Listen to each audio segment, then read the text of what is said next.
গল্পের শুরুতেই আমরা দেখি দুটো চাচাতো ভাই বোনকে। ছেলেটার নাম রিচার্ড, যার বয়স 9 বছর, আর মেয়েটার নাম এমি, তার বয়স 7 বছর। এরা দুজন রিচার্ডের বাবার সঙ্গে একটা জাহাজে করে বাড়ি ফিরছিল। এই দুই বাচ্চা দুষ্টুমি করছিল, তাই রিচার্ডের বাবা তাদের বারণ করেন এমন না করতে। ঠিক তখনই দেখা যায় জাহাজে আগুন ধরে গেছে। এই দেখে জাহাজের সবে ভয় পেয়ে যায়, আর চারদিকে ছুটোছুটি শুরু হয়ে যায়। ধোঁয়ার জন্য কিছুই দেখা যাচ্ছিল না। রিচার্ডের বাবা আর কয়েকজন লোক তাদের প্রাণ বাঁচাতে একটা বোটে উঠে পড়ে। সেই জাহাজের কুকের নাম প্যাডি। সে রিচার্ড আর এমিকে একটা ছোট বোটে নিয়ে নেয়। কিন্তু ধোঁয়ার কারণে কিছুই দেখতে না পেয়ে সে তাদের নিয়ে জাহাজ থেকে আলাদা হয়ে অনেক দূরে চলে যায়। তারপর প্যাডি আর দুই বাচ্চা জলখাবার ছাড়া মাঝ সমুদ্রে ঘুরে বেড়াতে থাকে। পরের দিন সকালে প্যারি আর দুই বাচ্চা দেখে যে তাদের সামনে একটা দ্বীপ আছে। এটা থেকে প্যারি খুশি হয়ে যায়, আর তাদের ছোট বোট নিয়ে সেই দ্বীপে আসে। দ্বীপটা চারদিক থেকে সবুজ গাছপালা আর নারকেল গাছ দিয়ে ভরা ছিল। প্যাটি তখন পুরো দ্বীপটা ঘুরে দেখতে থাকে, যদি কেউ থাকে তাহলে তার কাছে সাহায্য চাইতে পারবে। কিন্তু সে কাউকেই দেখতে পায় না। এখন ওরা পুরোপুরি এই দ্বীপেই আটকে পড়ে। তবে প্যারি বুঝতে পারে এই দ্বীপে বাঁচার জন্য দরকারি সবকিছুই আছে। প্যারি সেখানে একটা মদের ব্যারেল খুঁজে পায়, যেটা জাহাজ থেকে ভেসে তীরে এসেছে। একদিন রিচার্ড যখন খেলছিল তখন সে একটা মানুষের খুলি পায়। সেটা সে প্যারিকে দেখায়। এটা দেখে প্যারিকাকে সেটা ফেলে দিতে বলে আর বুঝে যায় এই জায়গাটা বিপজ্জনক। তাই সে বাচ্চাদের নিয়ে দ্বীপের অন্য প্রান্তে চলে যায়। রাতে যখন প্যারি মদ খাচ্ছিল তখন সে দ্বীপের আরেক দিক থেকে ড্রামের শব্দ শুনতে পায়। এটা শুনে সে সাঁতরে ওই দিকে যায়, আর সেখানে গিয়ে দেখে একটা মূর্তির উপরে মানুষের মাংসের টুকরো রাখা আছে। এটা দেখে প্যারি বুঝে যায় এখানে মানুষ বলি দেওয়া হয়। সে ভয় পেয়ে যায় আর রিচার্ড আর এমির কাছে ফিরে এসে বলে, তোমরা দুজনে আমাকে কথা দাও যে যাই হোক না কেন তোমরা দ্বীপের ওই দিকে যাবে না।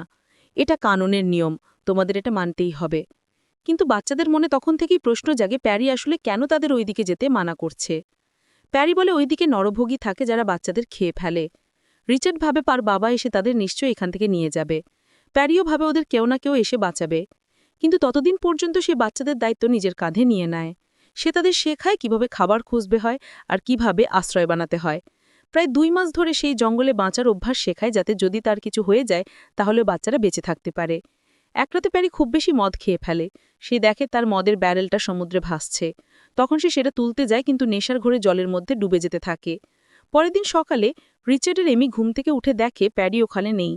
তারা দূরবীন দিয়ে দেখে যে প্যারি দ্বীপের অন্য পাশে বালির ওপরে শুয়ে আছে। তারা ছোট নৌকায় বসে প্যারির কাছে যায়। তখন তাদের মনে হয় প্যারি হয়তো বেশি মদ খেয়েছে, তাই ঘুমাচ্ছে।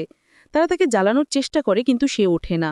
তখন তারা বুঝতে পারে প্যারি এত বেশি মদ খেয়েছিল যে তার মৃত্যু হয়েছে। এটা দেখে রিচার্ড আর এমির খুব খারাপ লাগে। এখন ওরা একেবারে একা হয়ে যায়। এমি রিচার্ডকে বলে, আমার এখানে প্যারির কথা খুব মনে পড়ছে। আমি এখানে আর থাকতে পারছি না, আমাকে অন্য কোথাও নিয়ে চলো। রিচার্ড তার কথা মেনে নেয়। তারা তাদের জিনিসপত্র গুছিয়ে নেয় আর বোটে বসে দ্বীপের অন্য দিকে চলে আসে। এই জঙ্গলটা তাদের থাকার মতো ভালো লাগে। এখানে খাবার দাবারেরও কোনো অসুবিধা হয় না। তাই তারা এখানেই নতুন একটা ঘর বানিয়ে নেয়। শুরুর দিকে কিছু সংঘর্ষ হয় ঠিকই, কিন্তু প্যারি যেসব জিনিস তাদের শিখিয়েছিল তার জন্য খুব একটা সমস্যা হয় না। আস্তে আস্তে তারা এই দ্বীপে বাঁচার অভ্যাস করে ফেলে। এই দ্বীপে থাকতে থাকতে রিচার্ড আর এমির অনেক বছর কেটে যায়, আর এখন ওরা দুজনেই বড় হয়ে গেছে। রিচার্ডের বয়স এখন 21 বছর আর এমির বয়স 19 বছর। ওরা একসঙ্গে মাছ ধরে ফল পারে আর একসঙ্গে মিলেমিশে থাকে। কিন্তু আস্তে আস্তে রিচার্ড আর এমির শরীর আর মনে কিছু পরিবর্তন আসতে থাকে, যেগুলো না নিজেরাই বুঝতে পারে না। এই সব পরিবর্তন সম্পর্কে ওরা একেবারেই অজানা ছিল। একদিন এমি যখন স্নান করছিল তখন তার প্রথমবার পিরিয়ড হয় আর রক্ত বের হয়। এটা দেখে এমি খুব ভয় পেয়ে যায় আর রিচার্ডকে ডাকে। রিচার্ড যখন তার ডাক শুনে আসে আর জিজ্ঞেস করে কি হয়েছে, তখন এমি লজ্জা পেয়ে তাকে দূরে যেতে বলে।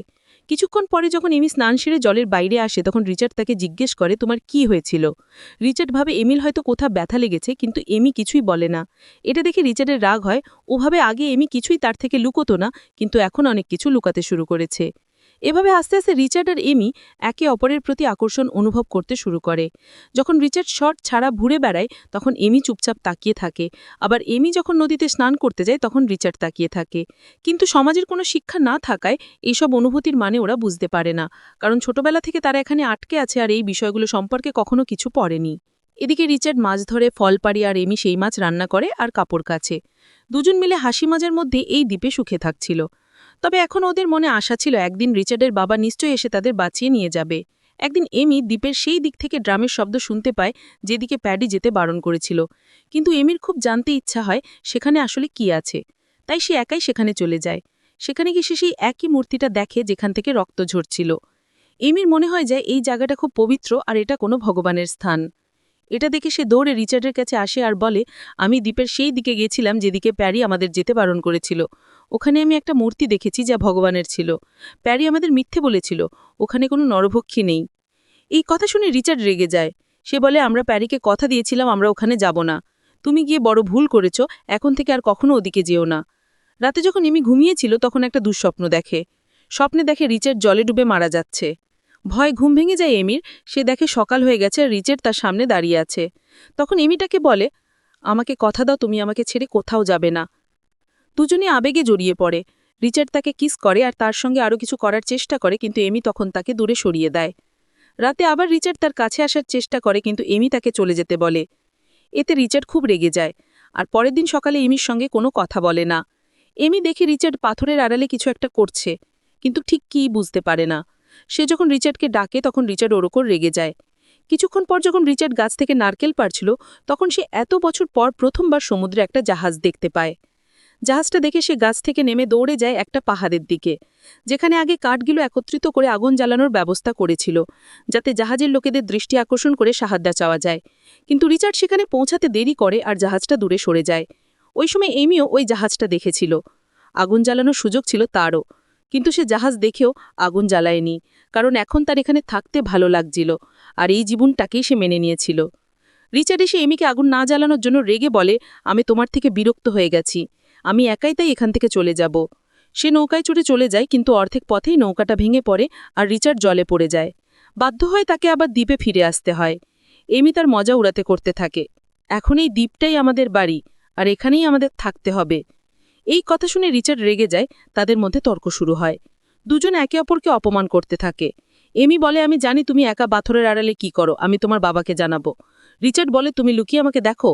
এমি বলে, তুমি তো আমাকেও দেখো যখন আমি স্নান করি। একথা শুনে রিচার্ড রেগে গিয়ে তার ওপর নারকেল ছোড়ে, কিন্তু সেটা লাগে না। পরে এমি যখন নারকেল ছোড়ে সেটাই রিচার্ডের মাথায় লেগে যায়। রিচার্ড তখন তাকে থাপ্পড় মারে আর ঘর থেকে বের করে দেয়। সে বলে, এই ঝোঁপড়া আমি বানিয়েছি, তুমি এখানে থাকতে পারবে না, আমি এখন তোমাকে খাবারও দেব না। যার ফলে এমিকে বাইরে ঘুমাতে হয় আর খাবারের ব্যবস্থা একাই করতে হয়। এমির জন্য এটা খুব কঠিন হয় আর রিচার্ড তার উপহাস করে থাকে। এমি দ্বীপে সেই মূর্তির কাছে ফুল দিয়ে প্রার্থনা করতে শুরু করে। সে যখন সমুদ্র থেকে দ্বীপে ফিরছিল তখন তার পা বিষধর স্টোনফিশের উপর পড়ে যায়, যার কারণে সে প্রচণ্ড ব্যথা পায়। কষ্ট করে সে কোনোভাবে দ্বীপে ফিরে আসে। রিচার্ড এমিকে অসুস্থ দেখে জিজ্ঞেস করে, কি হলো? এমি বলে, আমার পা স্টোনফিশেরও পড়েছে, তাই আমি বিষের কারণে অসুস্থ হয়ে পড়েছি। সে আরও বলে, আমাকে আমার ভগবানের কাছে নিয়ে যাও।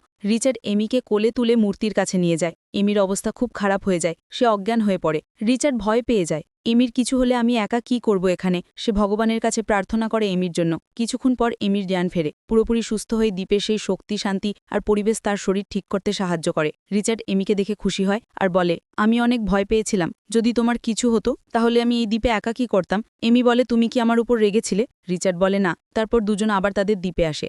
একদিন রিচার্ড আর এমি একসাথে বসে গল্প করছিল। হঠাৎ তারা একে অপরকে ভালোবেসে দেখে আর কিস করে। তাদের মধ্যে লুকানো ভালোবাসার অনুভূতিগুলো তারা প্রথমবার বুঝতে পারে। এরপর তারা ইন্টিমেট হয় আর এই সম্পর্ক থেকে অনেক আনন্দ পায়। তারা দুজনে কাপালের মতো এই দ্বীপে কাঁদতে থাকে। কয়েক মাস কেটে যায়। রিচার্ড লক্ষ্য করে এমি আর আগের মতো তার কাছে আসে না, তার আচরণও পাল্টে গেছে। সেই এনিমিকে জিজ্ঞেস করে, তুমি কি আর আমাকে আর আগের মতো ভালোবাসো না? এমি বলে, আমি জানি না, আমার স্বাস্থ্য ঠিক নেই আর আমার বমিও হচ্ছে। তারপর সে রিচার্ডের হাত তার পেতে রাখে আর বলে, আমার মনে হয় আমার ভেতরে কিছু আলাদা হচ্ছে।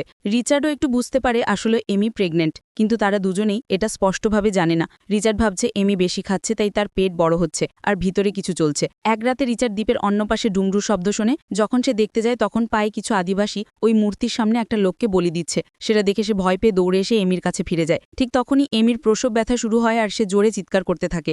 রিচার্ড দ্রুত তার পাশে এসে প্রসবে সাহায্য করে। এমি এক ছেলে সন্তান জন্ম দেয় আর তারা দুজন খুব খুশি হয়। তারা ছেলের নাম রাখে তারি। এর পরপর তারা শিশুটিকে তাদের ছোট ঝুপড়িতে নিয়ে আসে। বাচ্চাটি কাঁদছে। রিচার্ড আর এমি তাকে খাওয়ায় আর জল দেয়, কিন্তু তারা জানে না শিশুকে মায়ের দুধ খাওয়ানো দরকার। যখন এমি শিশুটিকে কোলে নেয় সে মার দুধ খেতে শুরু করে। তারপর রিচার্ড এমিকে বলে যে সে কিছু আদিবাসীকে বলি দিতে দেখেছে আর যদি তারা এখানে আসে তাহলে তারা তাদেরও ক্ষতি করতে পারে, কিন্তু সে বলে যে যদি তারা আক্রমণ করে তাহলে সে ছাড়বে না। বাচ্চা আসার পর রিচার্ড আর এমি আরও বেশি খুশি হয়ে থাকে আর বাচ্চাটিকে অনেক ভালোবাসে। বছর কয়েক কেটে যায়। তারা দ্বীপে থেকে বাচ্চাটি বড় হতে শুরু করে। তারা তাকে সাঁতার খেলা আর কথা বলা শেখায়। একদিন তারা সবাই সমুদ্রের ধারে কাদা মেখে খেলছে, তখন রিচার্ডের বাবা কিছু লোক নিয়ে একটি জাহাজে করে তাদের খুঁজতে খুঁজতে সেখানে পৌঁছায়। কিন্তু যখন সে দূর থেকে তিনজনকে কাদায় মাখা অবস্থায় দেখে তখন সে তাদের চিনতে পারে না আর জাহাজ নিয়ে ফিরে যায়। রিচার্ড আর এমি জাহাজটা দেখে কিন্তু জানে না যে সেখানে রিচার্ডের বাবা আছেন। তারা জাহাজটিকে ডাকে না, চুপচাপ তাদের জীবনই সুখে থাকে। তারা ভয় পায় যদি ফিরে যায় তাহলে সমাজে যেতে হবে যেখানকার মানুষ তাদের বুঝবে না। এরপর রিচার্ড, এনি আর তাদের ছেলে বোটে করে দ্বীপের অন্যদিকে ফল পাড়ার জন্য যায়। ট্যাডি মারা যাওয়ার আগে তারা কয়েক মাস এখানেই ছিল। চারপাশে সবকিছু দেখে তারা তাদের ছোটবেলার কথা মনে করে। তারপর রিচার্ড ফল পাড়ার জন্য চলে যায় আর এমি তার ছেলে নিয়ে তীরে থাকে। তাদের ছেলে খেলতে খেলতে বিষাক্ত বেরি তুলে বোটে রেখে দেয়। এমি এটা দেখতে পায় না। তারা দুজনই রিচার্ডের অপেক্ষায় বোটে ফিরে যায়। এমির চোখ বুঝে যায় যখন সে ওঠে এবং দেখে নৌকা তীর থেকে দূরে চলে গেছে। হঠাৎ তাদের ছেলে একটি চাপ্পু পানিতে ফেলে দেয়। এমি চাপ্পু নিতে চায় কিন্তু নিতে পারে না। সে চিৎকার করে রিচার্ডকে ডাকে। রিচার্ড সাঁতার কেটে তাদের দিকে আসে। এনিমি তখন বলে, তোমার পেছনে সার কাছে, দ্রুত আসো। রিচার্ড চাপ্পু না নিয়ে দ্রুত নৌকার দিকে যায়। এনি তাকে শাক থেকে বাঁচাতে অন্য চাপ্পু দিয়ে শাককে মারে। এতে রিচার্ড নৌকায় ওঠার সুযোগ পেয়ে যায়। কিন্তু তাদের কাছে এখন আর চাপ্পু নেই যার সাহায্যে তারা নিজেদের দ্বীপে ফিরে যেতে পারবে। তারা হাত দিয়ে নৌকা থেকে তীরের দিকে নিয়ে যাওয়ার চেষ্টা করে কিন্তু জলের প্রবাহ খুবই তীব্র আর হাঙরের ভয়ে তাদের সাঁতার কাটার সাহস দেয় না। নৌকা নিজে থেকেই সাগরে এগোতে থাকে। তারা 3 দিন ধরে সমুদ্রে ভাসতে থাকে। তাদের ছেলে খিদে পায়, তাই সে বিষাক্ত বেরি খেয়ে ফেলে। এমি আর রিচার্ড এটা দেখে তাদের ছেলের মুখ থেকে বেরি বের করার চেষ্টা করে কিন্তু সে আগেই সেটা গিলে ফেলেছে। তারা ভেবেছিল তাদের ছেলে মারা যাবে, তাই তারা দুজনেই বেরি খেয়ে নেয়। 3 জনে মৃত্যুর অপেক্ষায় নৌকায় শুয়ে পড়ে আর অজ্ঞান হয়ে যায়। কিন্তু আসলে